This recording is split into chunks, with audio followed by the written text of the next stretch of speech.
Bueno, eh, procedan, estimados. Bueno, vamos a arrancar. Si te parece, Mario, me hago cargo de la proyección. Sí, Ah, bueno, ahí te pedí la solicitud para poder proyectar. Ahí está, espectacular. Bueno, vamos a empezar.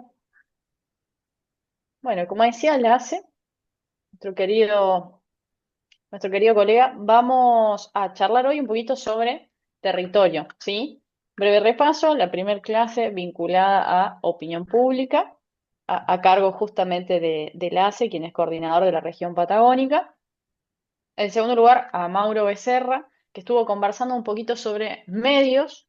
Y la idea de esta clase es charlar sobre el territorio, ¿sí? Algo que nosotros creemos o que en realidad es entendido dentro de la comunicación política como una de las grandes arenas que se trabaja desde hace siglos, ¿sí? O sea, hablar de territorio en comunicación política no es nuevo, claramente, digamos, incluso más cuando empezamos en las primeras campañas y esas campañas de notables, lo primero que se trabajaba era el territorio, digo, había mucha rosca, había mucho de todo, de las famosas conversaciones para terminar de definir quiénes iban a ser los sucesores, que iban a dirigir el futuro de un país, pero digo, básicamente es ese territorio. Entonces, ¿qué es lo que pasa? Sucede que lo que ha cambiado es, entre otras cosas, ¿sí? La forma de entender el abordaje territorial. Entonces, si bien hablar de territorio no es nuevo, lo que nosotros queremos proponerles para esta clase que pensamos junto a Mario es cuestionar por qué todavía tiene sentido hablar de territorio, ¿sí? Porque hoy más que nunca, creo que diría Mario, es necesario hablar del territorio. Entonces, vamos a trabajar con tres motivos, o al menos vamos a abrir la clase con esta idea. Tenemos al menos tres motivos que nosotros entendemos que son fundamentales para hablar de territorio, ya sea que trabajemos en campañas o que trabajemos en gobierno. Fíjense que casualmente, y digo no tan casualmente en realidad, Lasse, quien diagramó esta serie de encuentros, fue trabajando en las distintas arenas de la comunicación política. Fue trabajando la parte de los medios, fue trabajando, hoy vamos a trabajar básicamente la parte territorial, y mañana van a conversar un poco de inteligencia artificial y seguramente van a trabajar mucho también desde lo digital. Entonces, bien sabemos que hacer comunicación política hoy demanda complementar estas tres arenas, ¿sí? Entonces, hoy vamos a focalizar exclusivamente en la parte de territorio. sí, a mí ahí hay algo que me parece que es importante siempre situar. Es que igual en el libro que nosotros escribimos y que en esto que venimos de territorio hace bastante tiempo, hay una cosa que es, que es incontrastable y que además está muchas veces perdida, que es que en la democracia representativa en la que vivimos, el poder se distribuye en el territorio. El poder no se distribuye hoy todavía en Instagram, en TikTok o en X. Ahí habitamos, hablamos, producimos contenidos, todo eso, y eso está bien y tiene que haber una estrategia de agregación y convergencia, como vamos a ver más adelante. Pero en la democracia, como la entendemos nosotros, el poder se entrega de acuerdo a determinadas reglas y la regla principal es que un día determinado millones de personas tienen que salir de su casa, o sea que tienen que hacer ya un primer ejercicio territorial, que es salir de su hogar, dirigirse en nuestro caso a una escuela, pero en otros casos a una caseta, a una caseta electoral, a un centro comunitario, a un lugar físico y ejercer una acción. Y esa acción es votar. Y todo ese recorrido es territorial. Se hace en el territorio, se hace en tu barrio, se hace en tu casa, se hace en tu ciudad, se hace en tu país.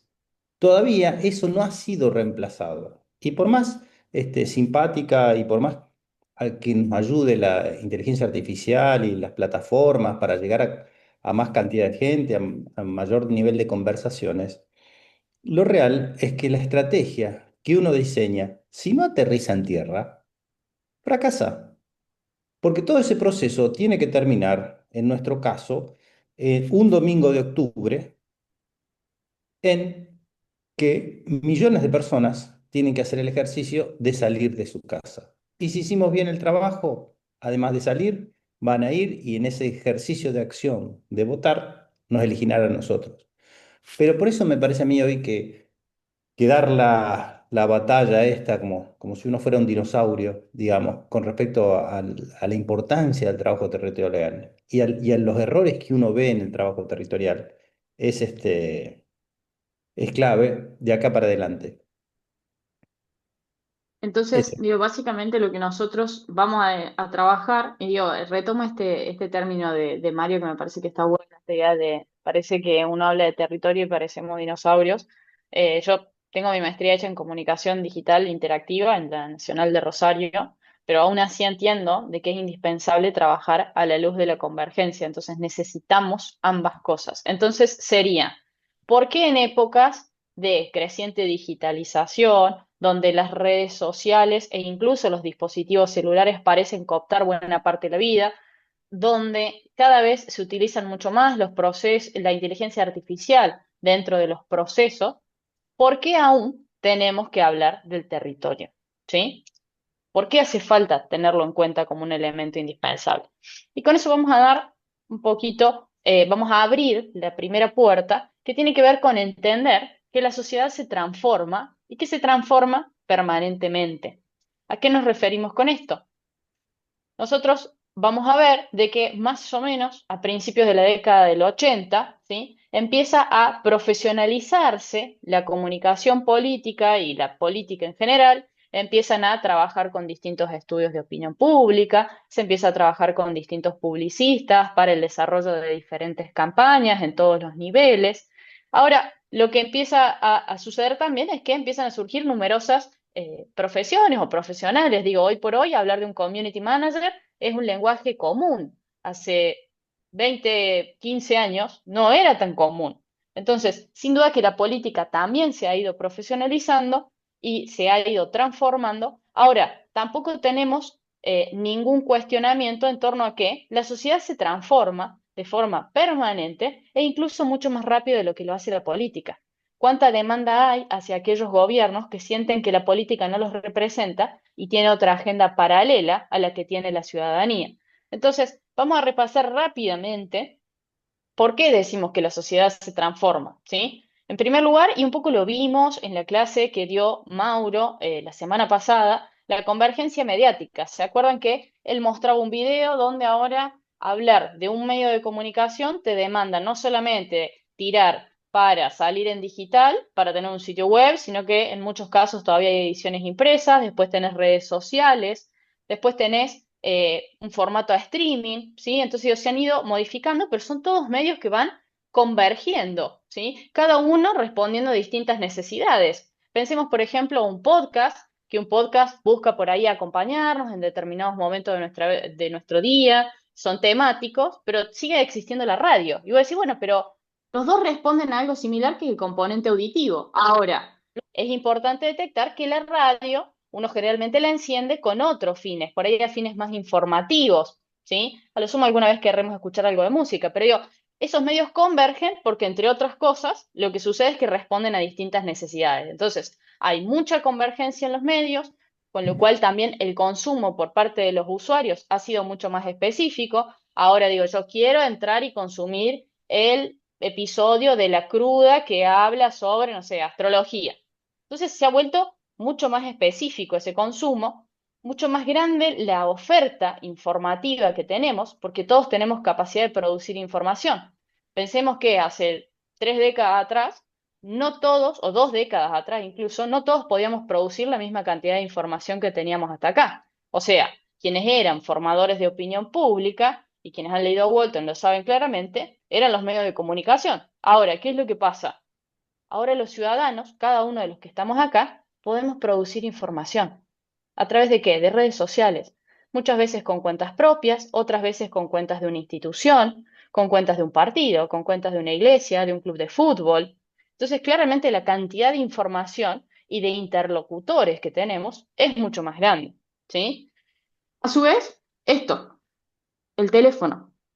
Digo, ustedes están hoy acá conectados, escuchando la clase, pero seguramente están siendo bombardeados por un montón de notificaciones que les llegan a su teléfono celular y que cada vez tenemos mucha más dependencia hacia los teléfonos. Entonces, si bien son una ventana para el acceso a la información, también nos hemos vuelto mucho más dependientes. Y ahora de repente te dicen, che, ¿conoces a, no sé, a Lace Paniceres? No, ¿qué hacemos? Lo googleamos. Agarramos el teléfono y lo googleamos. Entonces digo, nuestras rutinas se han modificado a la luz de estos procesos de digitalización. Antes, ¿se acuerdan, no? Hace tanto tiempo atrás, teníamos que cruzar de una punta de la casa a la otra con un cable físico que iba conectado desde el teléfono hacia la computadora para acceder a Internet. Obviamente con una discusión familiar previa, porque dejábamos sin teléfono en el hogar. Hoy por hoy estamos todo el tiempo conectados. Y cuando no lo estamos, estamos preocupados porque no tenemos señal y estamos subiendo una piedra buscando señal. Entonces, la sociedad se ha transformado mucho en los últimos años, ¿sí? Entonces, lo que nosotros observamos es que básicamente la política no se ha transformado al mismo ritmo, ¿sí? Ese es el gran problema que tenemos para tratar de entender por qué existe esta disociación entre las preocupaciones ciudadanas, esta brecha entre las preocupaciones ciudadanas y las preocupaciones de la política, ¿sí?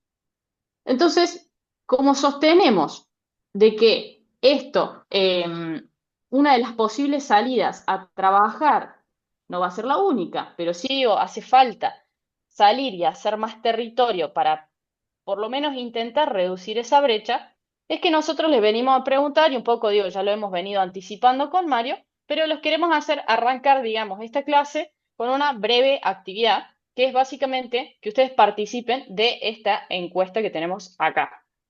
A ver si carga bien. Nos faltaría que el QR. A ver, por algún motivo está cargando con error. Vamos a tratar una vez más.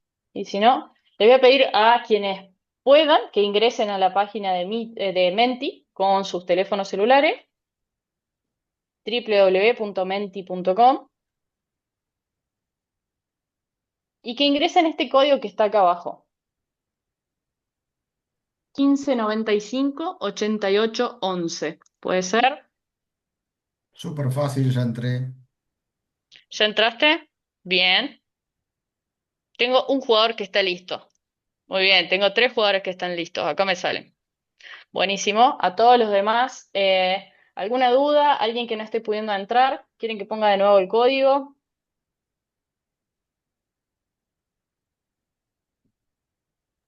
Ahí arriba está el código, se puede ver. Ah, ¿se está 15 viendo? noven- ¿Vos lo ves? Ok, Sí, buenísimo. Acá está.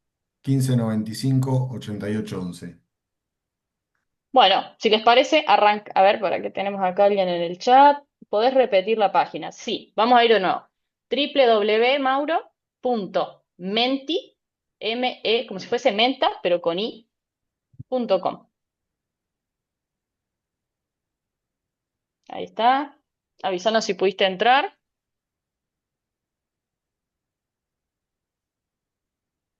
Sí, sí, listo, perfecto, arranquemos. Fíjense que acaban de tener una pregunta, ¿sí? Va a cargar y van a tener que responder. Luego lo vamos a retomar, por supuesto, para charlar un poquito sobre qué es lo que tenemos ahí.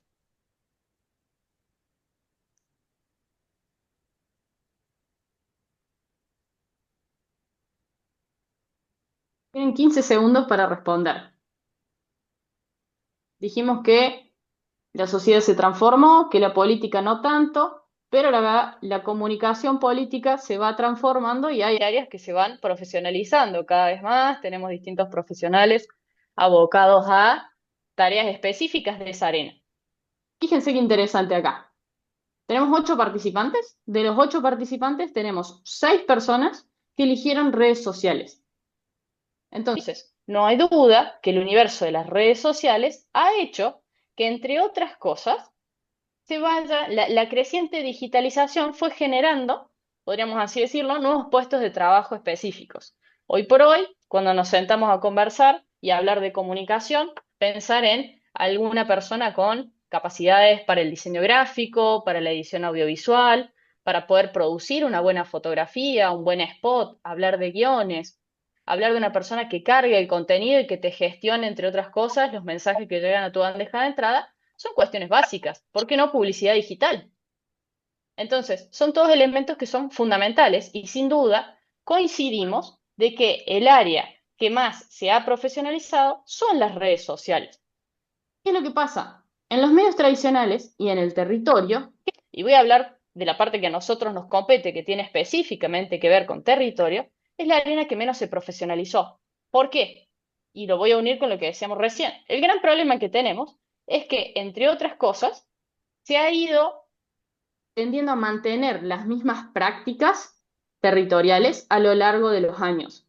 O sea, si bien vemos de que nosotros decíamos hace 15, 20, 30 años no existían las redes y ahora las incorporamos y las tenemos tan incorporadas que no sabemos cómo sacarnos de encima eso, lo que sucede en el territorio es que no se han modificado. Es como que el territorio ha quedado guardado bajo llave y las prácticas que se realizan muchas veces son las mismas.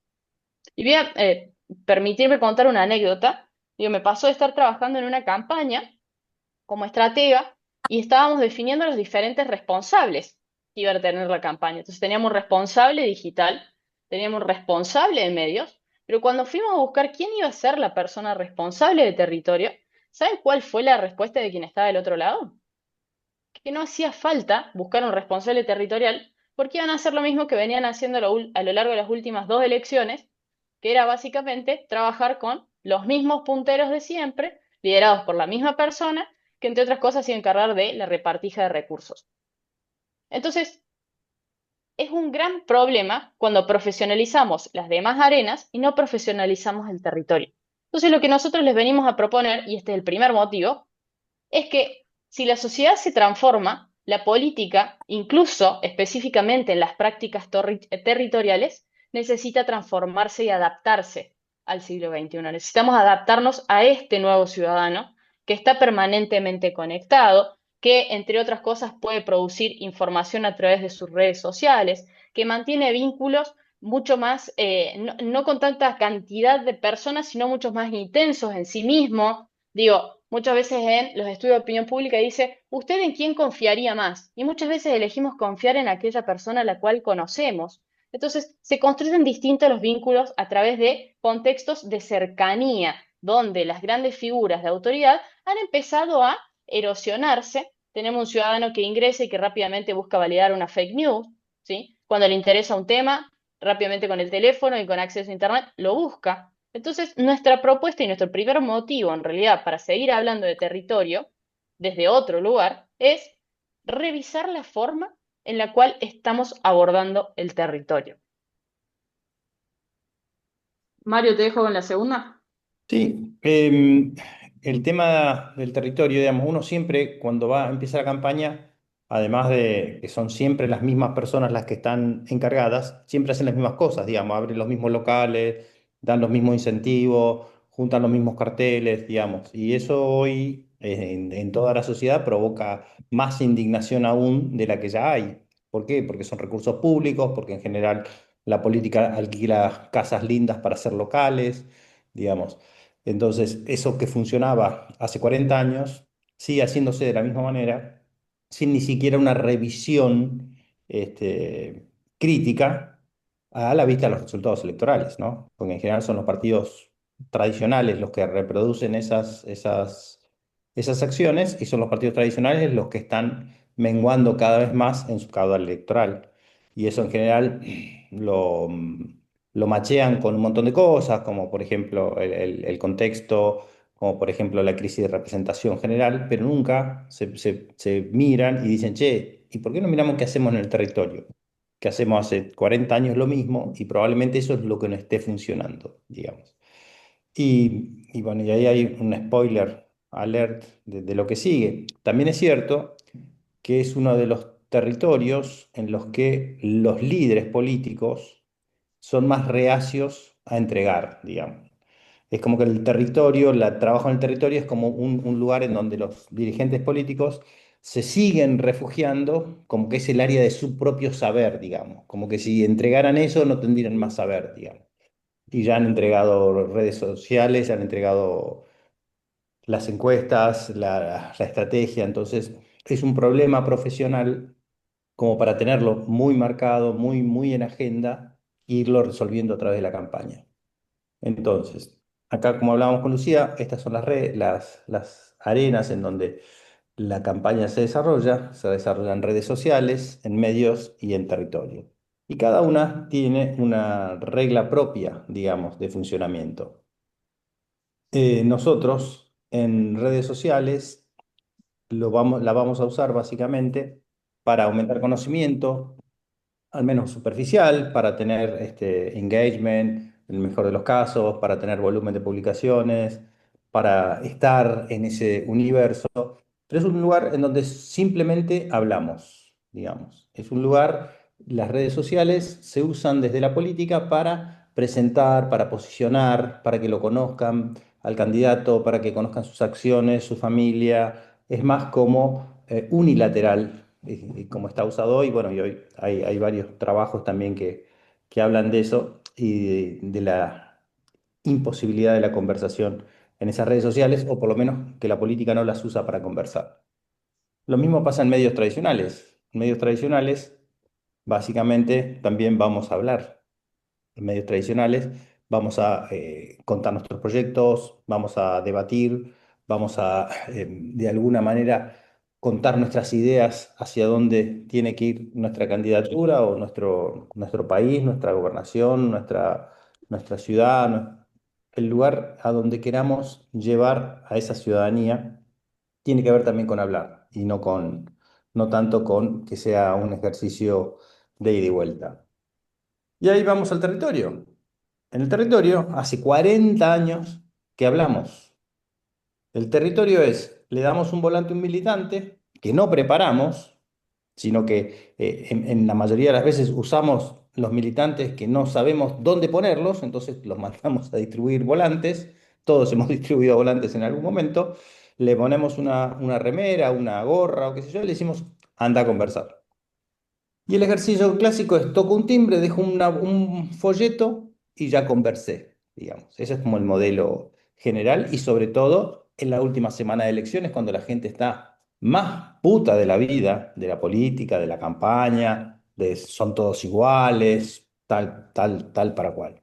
Entonces, lo que nosotros venimos a proponerle con Lucía es que el trabajo central en el territorio es escuchar, es preparar la militancia, dejar de suponer que al territorio puede ir cualquiera, necesitamos gente entrenada, gente con habilidades sociales, gente con habilidad para escuchar, quizás para escuchar cosas que nadie quiere escuchar, como por ejemplo que nuestro candidato es un tal por cual, o que en realidad el intendente no está haciendo nada, o que ese gobernador es un corrupto como todos.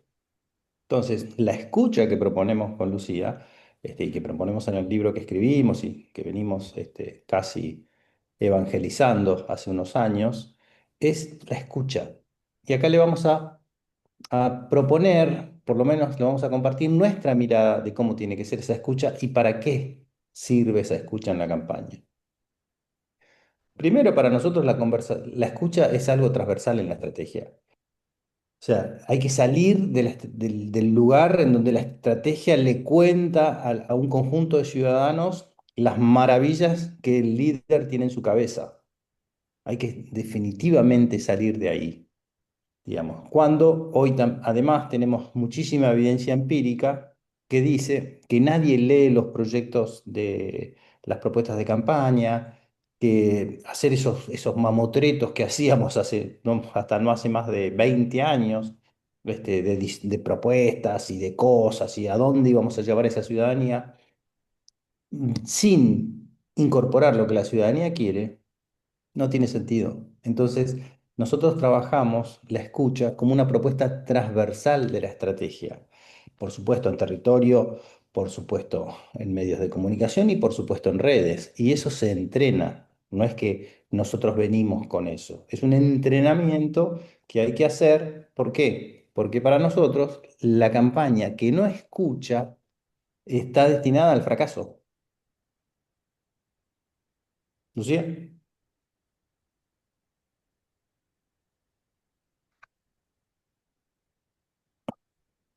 Estás muteado. Ah, bueno.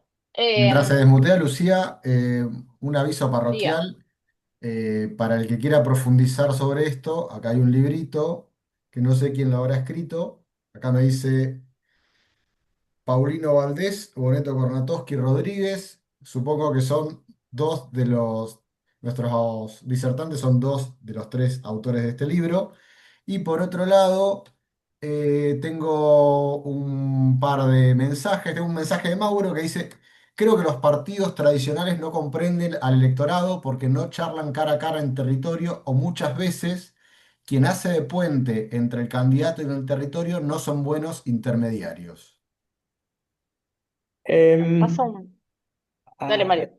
a ver, yo creo que es más grave el problema aún, Mauro. Yo creo que la dirigencia actual, salvo contadísimas excepciones que seguramente las hay, tiene todavía en su cabeza el modelo de que el político sabe lo que la gente necesita. Me parece que es mucho más grave, que nosotros, la matriz que cruza la dirigencia política argentina, todavía tiene esa idea vieja de hace 50 o 60 años de que el líder político sabía porque caminaba y iba a tomar un café o iba al supermercado, entonces ahí conocía lo que la gente necesitaba.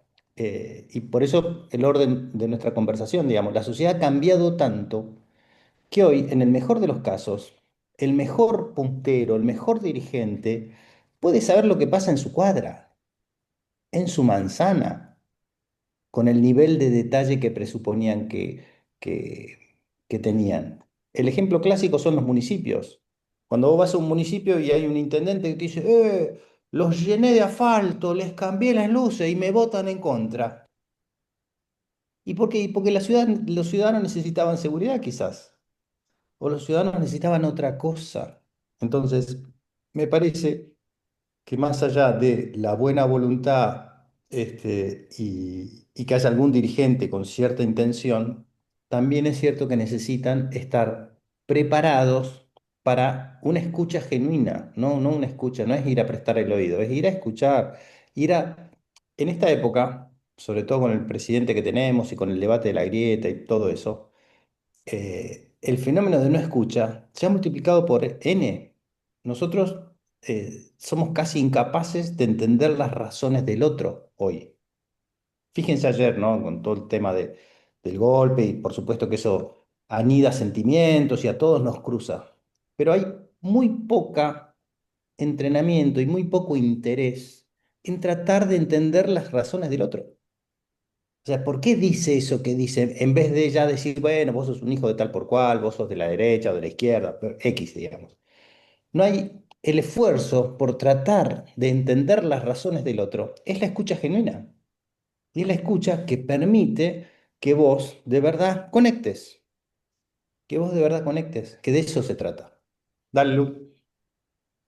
Bueno, y ahí un poco como para cerrar este segundo motivo de por qué seguir hablando de territorio hoy por hoy, tiene que ver con la capacidad de obtener información del metro cuadrado al momento de escuchar. Esto que decía Mario, que es que al territorio no vamos necesariamente a hablar, tiene que ver con la posibilidad de establecer determinadas conversaciones de las cuales nos permita llevarnos información del metro cuadrado, es decir, información súper detallada y personalizada a partir de esas conversaciones. Información que probablemente ni siquiera figura en una encuesta, ¿sí? Porque en una encuesta te van a preguntar cuáles son las principales demandas, en el mejor de los casos del barrio, de la zona, pero porque es una encuesta que tiene un montón de casos súper específica. Ahora, la idea es que si nosotros podemos dar el paso de entender que no se trata de ir solamente al territorio a entregar un folleto, sino que se trata de ir a conversar,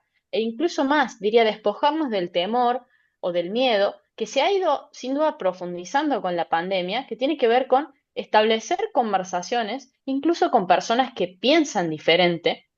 Entonces, digo, necesitamos dar el salto y entender que de ese tipo de conversaciones nosotros nos podemos llevar un montón de información clave, ¿sí?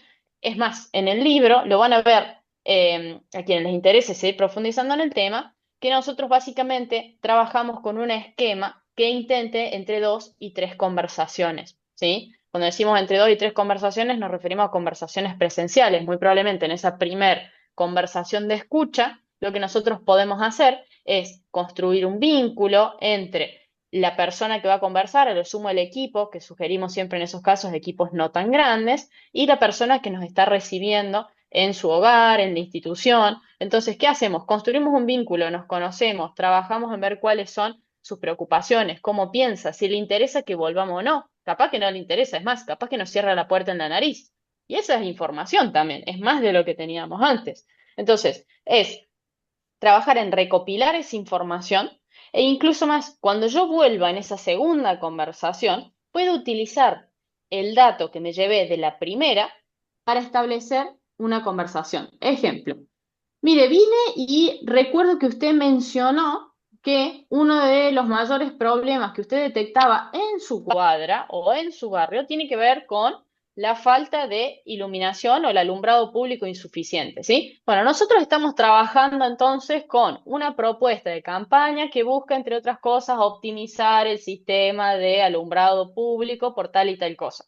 Entonces, fíjense cómo no vamos a hablarle de propuestas generales, ni le voy a hablar de que yo voy a trabajar sobre el eje seguridad, sino que también trabajo en cómo adapto mi mensaje a la preocupación ciudadana. Es como lo que hace Spotify cuando crea una lista de reproducción a partir de nuestros gustos musicales para ese lugar. A ver, no es que le vamos a ir a decir las cosas que quieren escuchar solamente, porque muchas veces vamos a decirle, no, mira, intentamos gestionar y no tuvimos respuesta. Pero sí se trata de entender que incluso desde el territorio podemos realizar prácticas personalizadas, ¿sí? A eso me refiero. Y el tercer motivo por el cual creemos que tiene sentido, un poco lo anticipó Mario, ¿sí? Y acá tomo una cita de Gisela Rubat, quien fue muy generosa con nosotros y prologó el libro, que hace un buen resumen de esto que decimos en torno a la importancia de trabajar con las tres arenas al momento de hacer comunicación política. El aire, es decir, los medios de comunicación tradicionales, te dan reconocimiento. Las redes te dan cercanía, pero pero es la tierra la que te da los votos. Y los votos, el triunfo electoral, ¿sí? Básicamente, podemos tener 45 millones de seguidores, perder la elección presidencial de la República Argentina, ¿sí? Entonces, entender que tener seguidores o tener views en el medio de un streaming no es necesariamente una señal de que estamos bien, ¿sí? Para estar bien tenemos un montón de otras herramientas que nos permiten ver, entre otras cuestiones, el grado de fidelización que tenemos en determinado territorio. Entonces necesitamos mejorar la forma en la cual vamos a hacer territorio. Y esta es la tercera razón, ¿sí? Las elecciones se ganan con votos, por lo menos hasta ahora. Si después más adelante la ganamos porque podemos votar a través de un teléfono celular, conversaremos sobre cuál podría ser eventualmente, digamos, el abordaje a desarrollar. Entonces, para esta segunda parte de la clase, lo que trabajamos es en una especie de checklist, ¿sí? Con, retomando un poco el nombre que nos proponía Lance cuando nos invitó al ciclo, ¿sí? Sería todo lo que el trabajo en territorio debería tener, ¿sí? Entonces, anotamos 5 ítems para nuestro checklist, 5 acciones a desarrollar. Entonces, la primera, escuchar demanda, habilidades específicas. ¿Qué es esto que venía comentando Mario recién? ¿Querés ampliarlo vos, Mario? ¿O querés que vaya? Sí, no, el tema de escuchar demandas es, digamos, nosotros vamos a tener, en el mejor de los casos, o en una campaña más o menos ordenada, vamos a tener datos macro, digamos, ¿no? La ciudad, yo vivo en La Plata, digo, la ciudad de La Plata, la principal demanda es la seguridad, supongo. O la principal demanda es la economía o la economía familiar y todo eso. ¿Qué te permite la escucha genuina? Que vos traduzcas seguridad en un barrio específico. Por ejemplo, en una campaña en México, hace ya un montón de años, varios años, nosotros teníamos esto, ¿viste? Vos vas a México, vos sos argentino, vas a la tierra del Chapo y qué sé yo, pensás que cuando te dicen seguridad están todos pensando en narcotraficantes, ¿no? Y un poco es así, pero después otro poco es cuando vos conversás y cuando bajás y cuando la militancia va a los barrios, te hablan de seguridad y, por ejemplo, te dicen, mirá, necesitaríamos rutinas de limpieza de basurales. Necesitaríamos rutinas de los patrulleros que giren a determinada hora en este lugar. Necesitamos tener claro los horarios de los buses. Necesitamos iluminación.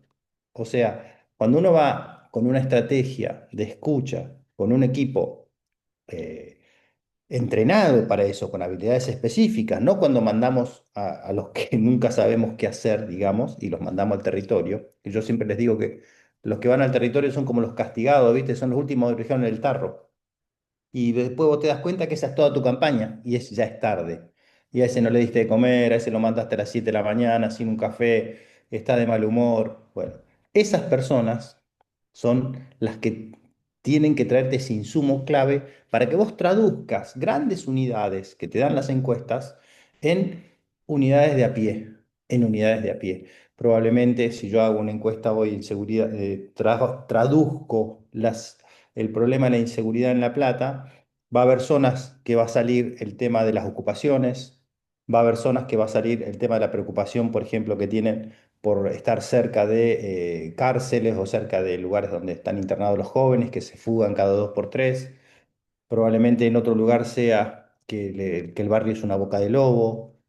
En otros lugares, acá, por ejemplo, en el centro en donde yo vivo, es el descontrol generalizado. Entonces, la tarea de territorio, con una escucha genuina, te traduce instrumentalmente de la gente de a pie las grandes unidades de la encuesta. Y eso es un insumo para una campaña impresionante. Nuestro candidato puede ir a un lugar a decir, miren, yo sé que acá el problema central es la inseguridad, pero no la grande. Necesitamos más luces, necesitamos que las patrullas policiales vengan, que ustedes sepan por dónde van, a qué hora recorren.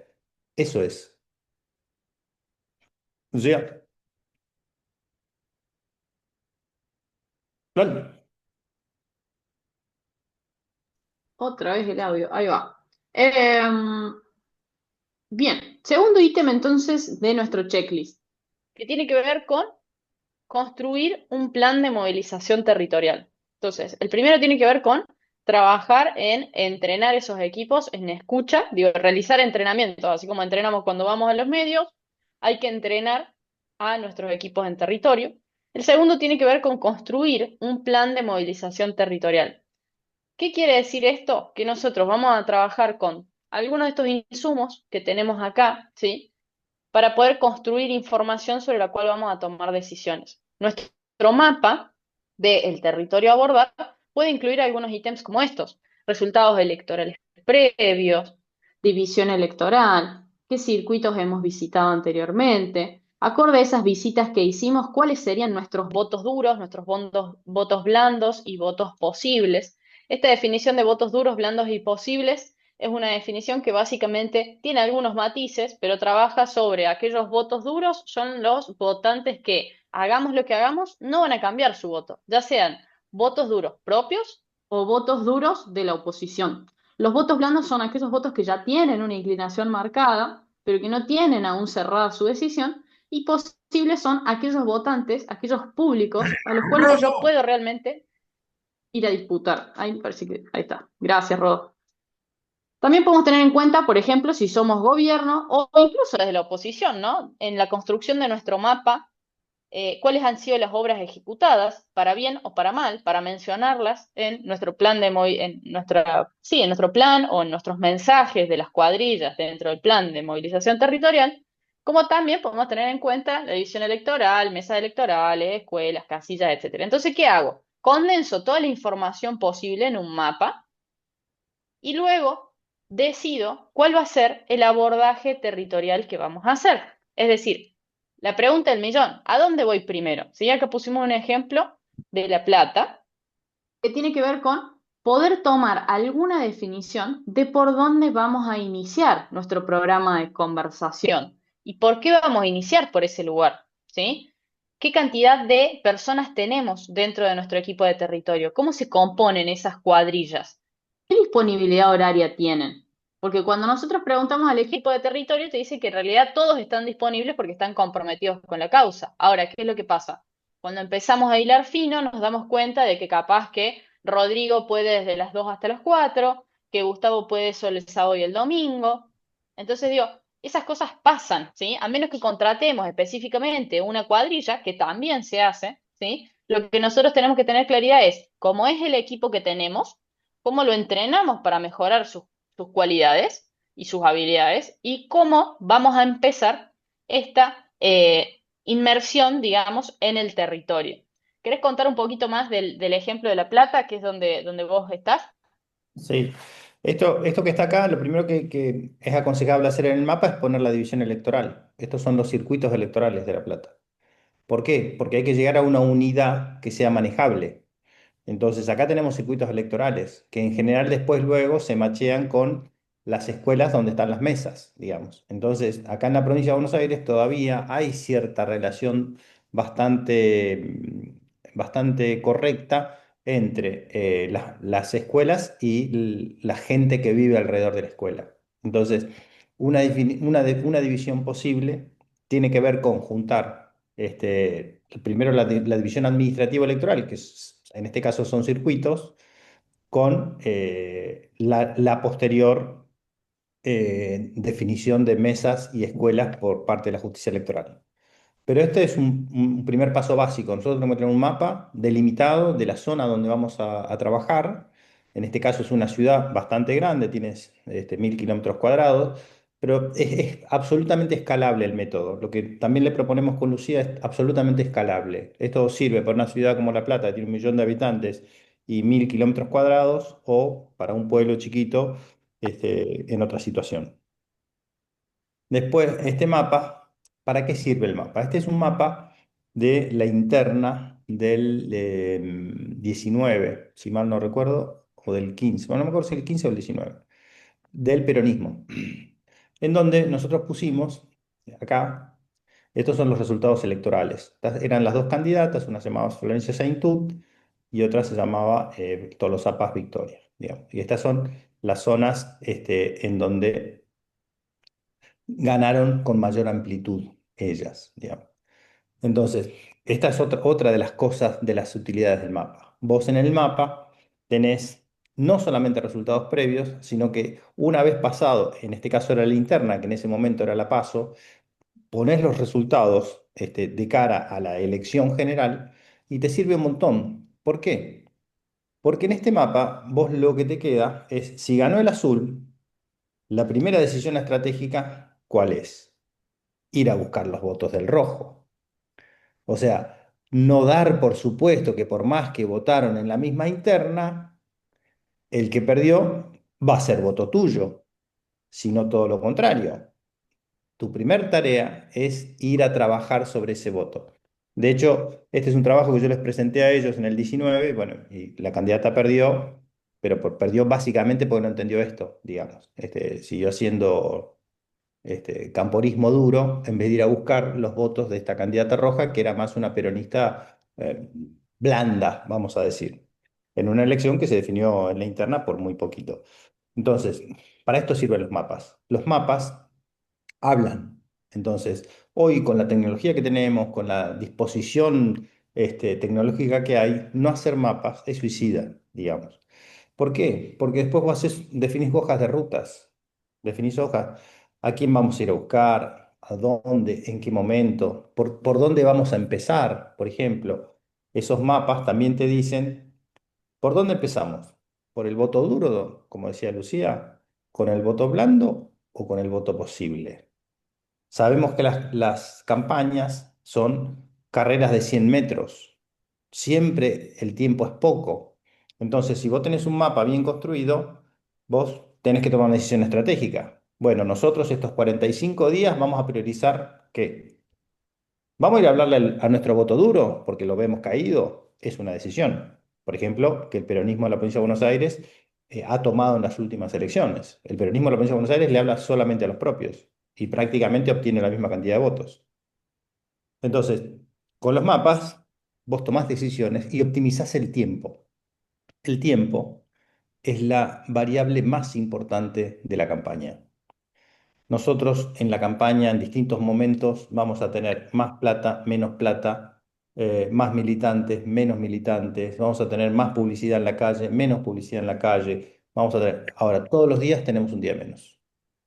Y esto es notable cómo se desperdicia ese activo fundamental que es el único que no se recupera. Nosotros podemos tener más plata si nos va bien, ahora nunca vamos a tener más tiempo. Dale, Lu. Bueno, vamos con el cuarto ítem de nuestro checklist, que es el programa de fidelización, ¿sí? Básicamente lo que buscamos acá, y retomo esto que es muy importante lo que está diciendo Mario del tiempo, nuestro programa de fidelización es una herramienta que nosotros proponemos para trabajar justamente en no solamente el ordenamiento de aquellas personas que nos quieren acompañar, sino también en la capacidad de dimensionar realmente cómo se compone la tropa propia, ¿sí? Nosotros en el programa de fidelización lo que hacemos es trabajar con estructuras más pequeñas de embajadores, digo, se llaman embajadores o pueden tener cualquier otro nombre que ustedes quieran, nosotros no le pusimos embajadores, pero básicamente la función de esos embajadores es, entre otras cosas, fidelizar a dos, a tres, a cuatro, a cinco, a seis personas, siete en el mejor de los casos, digo como un máximo, donde lo que buscamos es básicamente revisar si ese embajador y esas personas que él fideliza, entre otras cosas, realmente están dispuestos a acompañarnos a una elección.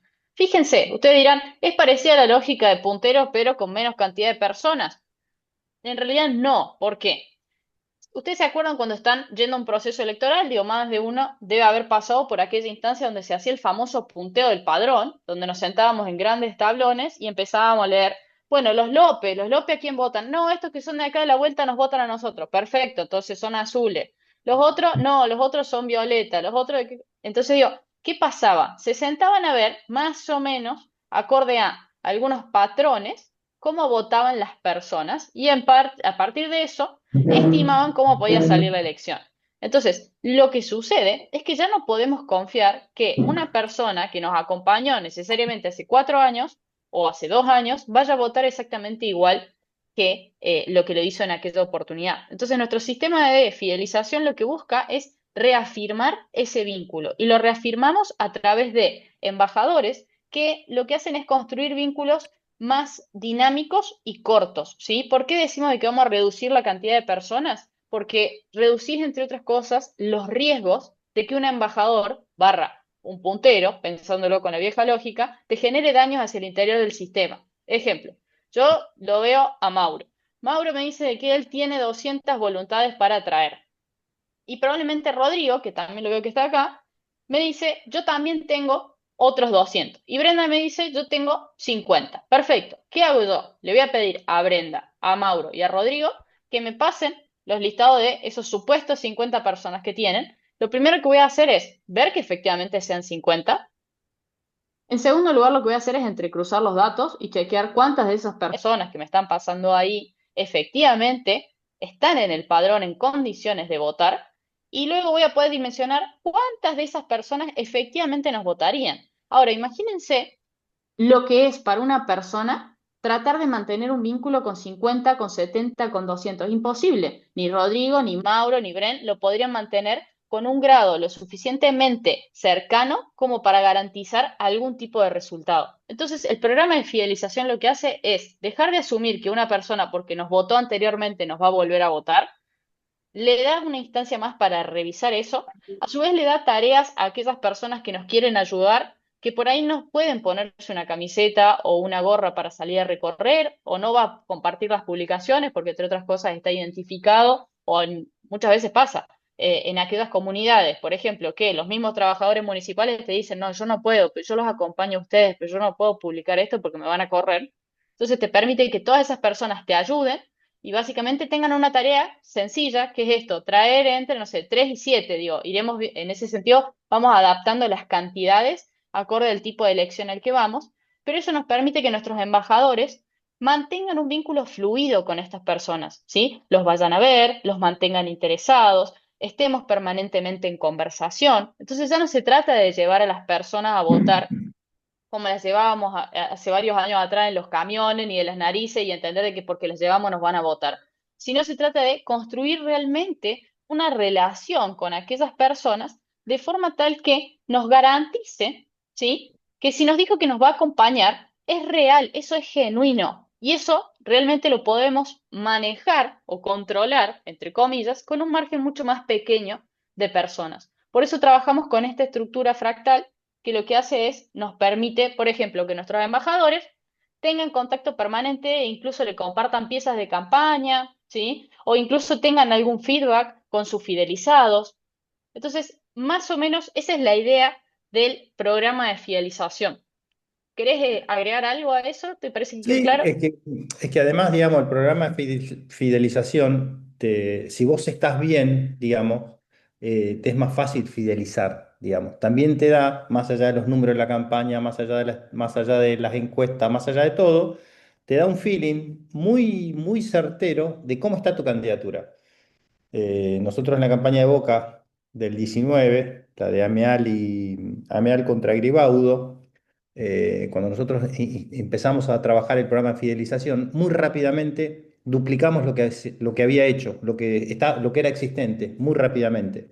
Entonces, esa era una señal muy concreta, muy directa, muy tangible de que los estudios estaban acertados y que era una elección de cambio, digamos. Cuando vos tenés problemas para conectar con la gente no te quiere decir yo te voy a acompañar, bueno, toma mis datos, qué sé yo, también hay un problema ahí que revisar, porque no estás tan bien como pensás que estás. Cuando vos estás bien, la campaña toma otra energía, es más fácil establecer programas de fidelización, la gente está más activa, tiene mejor humor para darte sus datos, entonces también tiene como, si querés, un beneficio marginal no deseado, que vos tenés permanentemente un checklist de cómo va tu campaña día a día.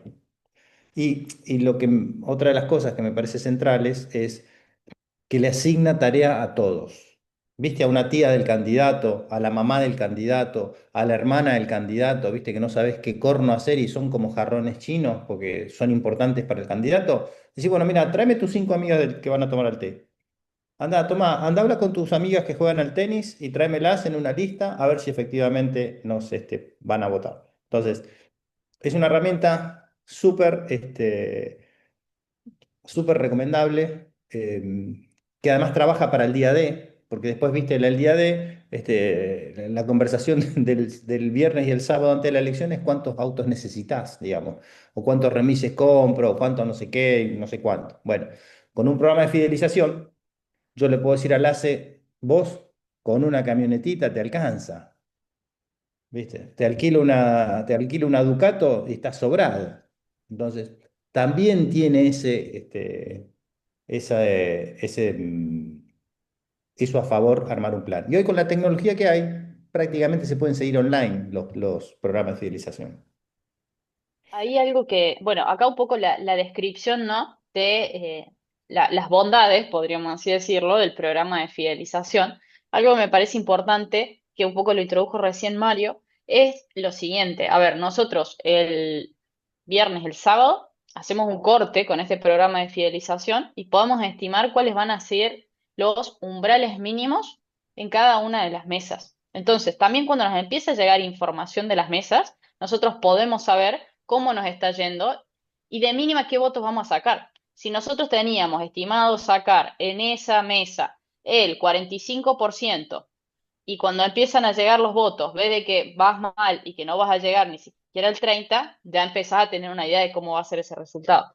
Pero a su vez, tiene una utilidad previa al momento del conteo que tiene que ver con que nosotros podemos hacer distintos cortes a lo largo de la jornada electoral, donde yo me fijo cuáles son las personas que fueron a votar en cada una de las mesas. Entonces, si yo sé que en la mesa número 45 voy a sacar el 50% y estoy viendo que muchos de los fidelizados no están yendo a votar, yo me comunico con el embajador y le digo, embajador, escribile a este fidelizado que me pasaste que va a ir, que todavía no fue. Preguntarle si va a ir, si necesita algo, si lo podemos ayudar, ¿sí? Entonces, te permite hacer un chequeo mucho más corto, mucho más rápido, para tratar de, entre otras cosas, optimizar recursos frente a el conteo electoral. Vamos con la cuarta, unidad de eficiencia. Te la cedo, Ah, Marito. la unidad de eficiencia, ¿qué es? Nosotros necesitamos construir un modelo que nos sea eficiente. O sea, yo si voy a conversar o voy a sacar militantes al territorio, como decía Lucía antes, ¿viste? Cuando vos empezás las campañas, el candidato te dice, vos le preguntás, ¿cuántos militantes tiene? Los que necesites, te dicen. ¿Y cuánto pueden trabajar? Lo que sea necesario. Bueno, ambas cosas son mentiras. Entonces, vos necesitas saber que vas a disponer de 3 militantes, 8 horas por día, y que esos militantes bien entrenados pueden recorrer tantas manzanas, de tal hora a tal hora. Esa es la unidad de eficiencia. Eso yo lo aprendí en la gestión pública acá en La Plata, con los camiones de basura, digamos. Teníamos un gran problema con eso y hasta que un día nos subimos a los camiones, tuvimos una semana arriba de los camiones, viste, diciendo, bueno, los camiones trabajan tantas horas, usan tanto combustible, tardan tanto tiempo y aparte nosotros acá tenemos disposición en el SEAMS, o sea que también después de juntar o se llena el camión, se tiene que ir, volver, bueno, es armar un recorrido ideal de una unidad. ¿Cuál va a ser esa unidad? La que puedas. Ojalá tengas para armar grupos de dos conversadores para toda la ciudad y puedas sacar 100 grupos de conversadores, dependiendo el tamaño de tu ciudad. Pero es muy importante que vos tengas clarísima en cuánto tiempo y con qué recursos cumplís la tarea por día. ¿Por qué? Porque vamos a lo anterior. El tiempo es la única variable que no cambia. Todos los días es un día menos. Entonces, para tomar decisiones estratégicas, por ejemplo, hicimos el mapa. Dijimos, bueno, tomamos una decisión estratégica. Vamos a ir a buscar los votos posibles. Ok. Y acá los tenemos marcados en verde. Ok, buenísimo.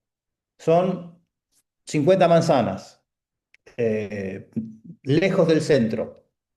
Bueno, puedo armar 3 equipos y estamos jodidos. Entonces, la unidad de eficiencia es un concepto que tiende a que nosotros organicemos un equipo ideal. Bueno, ¿cuál es mi equipo ideal?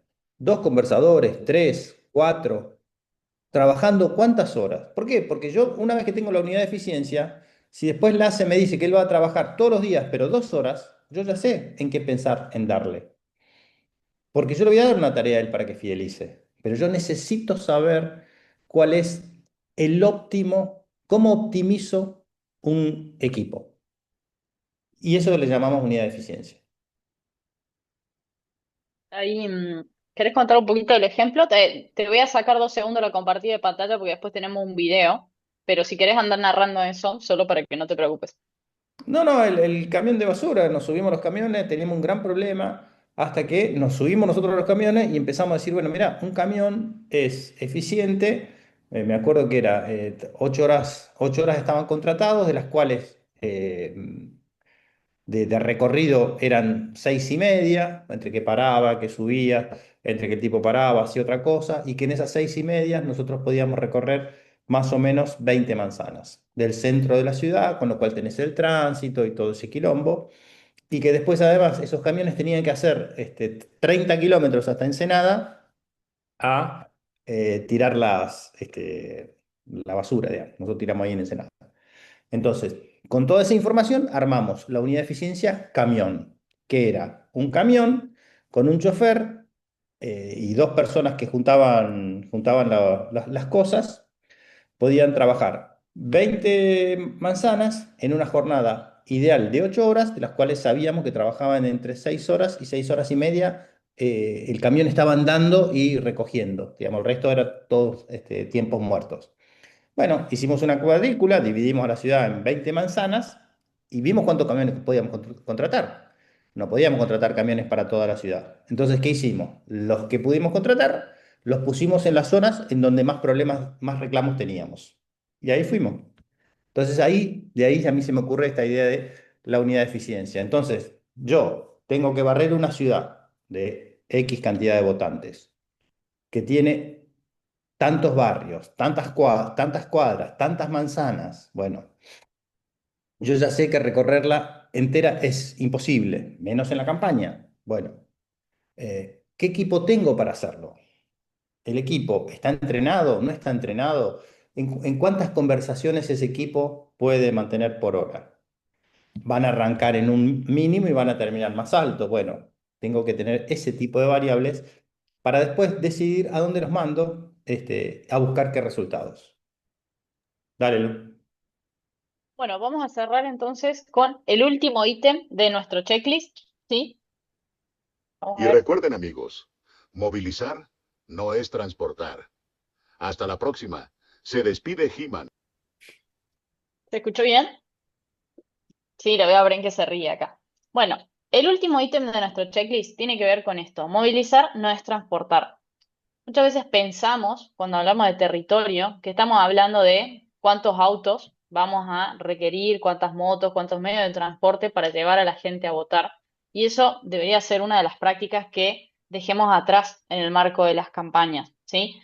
Cuando nosotros hablamos de territorio, hablamos de movilizar las fibras del elector, hablamos de encontrar motivos para ir a votar, de construir vínculos de confianza. Entonces, la movilización es mucho más integral que en transporte. Entonces, no es que no sea importante, sino que necesitamos entender que el territorio es más que solo transportar gente al día de la elección. Entonces, se trata de ir incorporando todas estas herramientas que nos permitan realmente movilizar emociones, ¿sí? No va a ser lo único, no es que solo con el territorio lo vamos a movilizar. Lógicamente tenemos que tener un buen diagnóstico, un buen estudio de opinión pública, vamos a tener una estrategia con un objetivo determinado de hacia dónde vamos a ir, por qué vamos a ir hacia ese lugar, y vamos a tener un plan de comunicación que va a tener sus mensajes principales que nos van a ayudar a movilizar. Ahora, entendamos que el territorio es una arena fértil para todo eso y no solamente para llevar gente a votar, ¿sí? Bueno, acá, como decía un poco Lace, este es el libro. Si están interesados, se puede comprar la edición online. Al que esté interesado y le guste leer en papel como a mí, también nos puede escribir y coordinamos, digamos, en ese sentido la entrega. Queremos también ser fieles a la propuesta original, que era más o menos trabajar en una clase de una hora donde puedan llevarse algunas herramientas que les resulten útiles y que, nada, podemos abrir en ese sentido algunos interrogantes, algunos disparadores sobre la importancia de repensar nuestras prácticas en el territorio. Así que de mi parte, Marito, no sé si vos querés decir algo más, pero agradecerles a todos por el tiempo y el respeto y vamos a cerrar y dejar que, nada, abrir a preguntas, ¿te parece? Sí, sí, no, gracias a todos por estar y darnos la posibilidad de que no somos dinosaurios, sino que hay una dimensión en las campañas que hay que trabajar distinto para obtener resultados distintos, digamos. Las fuerzas tradicionales hoy son las que más están sufriendo la caída de su caudal electoral, o sea, la crisis de representación. La ciudadanía está eligiendo otras formas no tradicionales de representación y a nosotros nos parece que mucho de eso tiene que ver con cómo estamos abordando el territorio desde la política. Así que nada, muchas gracias y contestamos algunas preguntas, Lace. Sí, tenemos dos preguntitas. Por un lado, Mauro consulta, ¿se podrá decir que el peronismo tradicional no está yendo bien a buscar a los votantes frustrados de Milei para el 27? Y la segunda de Yanina, si el voto en blanco está dentro del voto posible y el que no fue a votar también. A ver, yo creo que, no sé, hablar por el peronismo es como me parece que el problema del peronismo hoy es mucho más complejo, digamos. Primero tendría que saber qué representa hoy el peronismo para después luego ver qué voto va a ir a buscar y en qué condiciones, digamos. Yo siempre que hablo con amigos míos, y yo milité muchísimos años en el peronismo, la sensación que tengo es que estamos ante un electorado que más o menos 60, 62% vota a cambio, digamos, y el peronismo es todo no. ¿No? Como el último debate sobre la ley laboral fue realmente calamitoso que el peronismo no tenga un proyecto para conversar con el que había, digamos. Entonces, me parece que está muy atrasado a las demandas sociales. Es un partido que es muy poco afecto a hacer autocrítica. Y así, digo, por más que tengan la decisión de ir a hablar y ir a buscar a los, digamos, desencantados del gobierno actual, o del gobierno que venga, o del gobierno anterior, me parece que le va a ser muy difícil, porque no tiene una narrativa que hoy machee más o menos por fuera de su núcleo duro, digamos. Y con respecto al otro, lo que es voto blanco y todo eso se mete en una... es parte del análisis y del mapeo que vos hacés, digamos. En general, el voto blanco, si es voto blanco permanente, no es un voto posible. Pero, por ejemplo, en México se llaman switchers. Si vos detectás que en una elección votan y en la otra no, en las legislativas, por ejemplo, tienden a no votar, pero en las ejecutivas sí, tenés que meterlo como un voto posible. O sea, en parte de un voto de una zona que puede ser una estrategia ir a sensibilizar para que la gente vaya a votar. Ahí, como para hacer un pequeño agregado, siempre me parece que está bueno cuando nosotros trabajamos las campañas, hacernos la pregunta correcta. Y la pregunta correcta no es ¿por qué no nos eligieron?, sino es ¿por qué nos elegirían? Entonces, las campañas deberían versar en torno a brindar motivos para ser elegidos. Entonces, en virtud de eso, también si nosotros hacemos un buen trabajo de escucha territorial, podemos detectar si es que esa persona realmente es un voto posible o no, ¿sí? Quizás yo voy y me cierran la puerta en la cara, probablemente entonces me dé cuenta de que ese no sería un voto posible. Ahora, puede ser que una persona haya votado en blanco porque no se sentía identificada en una elección anterior, pero en esta, si yo logro movilizar su fibra íntima, probablemente pueda ir a votar. Entonces, también es una decisión cuánta energía le voy a destinar a esos votantes que no fueron o que votaron en blanco para tratar de ver si los logro convertir. Acá se trata de básicamente optimizar esos recursos. Entonces, de eso trabajamos, o esas cuestiones se trabajan en el marco del plan de movilización, porque quizá el esfuerzo por ir a tratar de convencer a una abuela de 85 años que hace 20 que no va a votar, y te diría que no tiene mucho sentido, a menos que el nieto sea candidato y medio complicado. Entonces, todas esas decisiones también se van tomando sobre la marcha cuando hablamos del plan de movilización territorial. Buenísimo, Lu.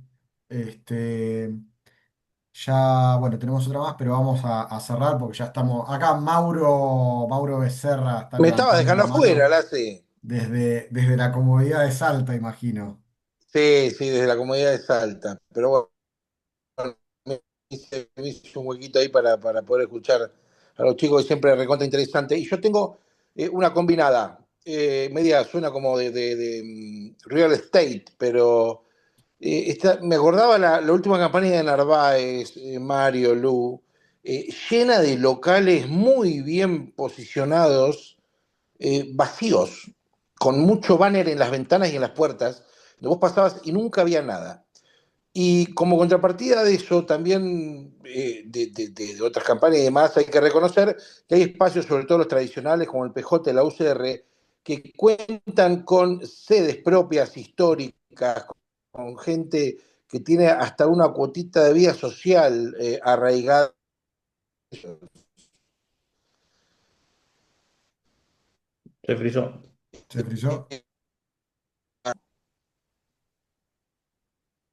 Capaz si saca la cámara, lo podemos A escuchar ver, ¿no se mejor. escucha? La última parte no se Te escuchamos la escuchó. última parte.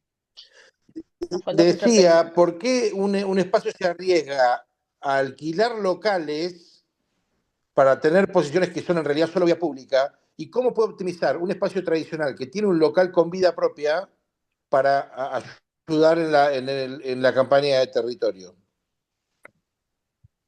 Me estoy Mirá, riendo porque, de hecho, en ese ciclo de capacitaciones participó Mario también, alguna otra persona que está acá conectada también.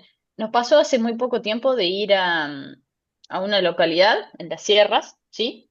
Donde originalmente íbamos a hacer ahí las capacitaciones, después resultó de que en realidad era un espacio que decidieron seguir contratando, que en teoría iba a ser un espacio para que los vecinos del lugar puedan concurrir, ¿sí? Apropiarse del espacio con distintas actividades, no necesariamente vinculadas a política.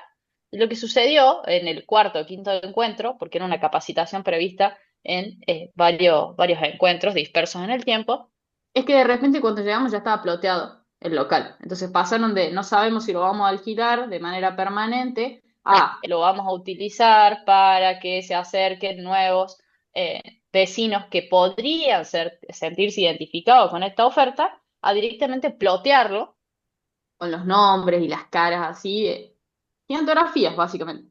Entonces, casi diría, y de esto voy a hacerme cargo de lo que voy a decir, que por inercia se hacen estas cuestiones de, entre otras cosas, alquilar los locales. Yo creo que obviamente uno en algún lugar tiene que depositar, digamos, todo el merchandising, en algún lugar hay que empezar a trabajar sobre el armado de las boletas y en ese caso los espacios físicos son indispensables. Ahora, el rol que tiene el espacio partidario debe ser de mínima revisitado, ¿sí? ¿Qué podemos hacer acá realmente? Nos pasó también de trabajar en una elección, un local muy pequeño, donde, claro, dejaron gente que estaba fija ahí, pero en realidad solamente iban los del núcleo duro de la campaña y la gente no se acercaba, ya la gente no va al centro, al local partidario a ver a dónde vota, lo googlea.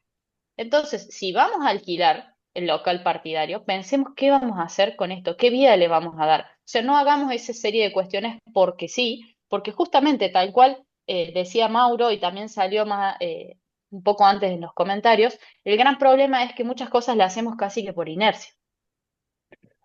Sí, yo ahí creo que, bueno, vos citaste la campaña de Narváez, que si no recuerdo mal es del 2009 o 2013, o sea, estamos a un montón de años y me parece que lo primero que vale ahí es el cambio acelerado de la sociedad.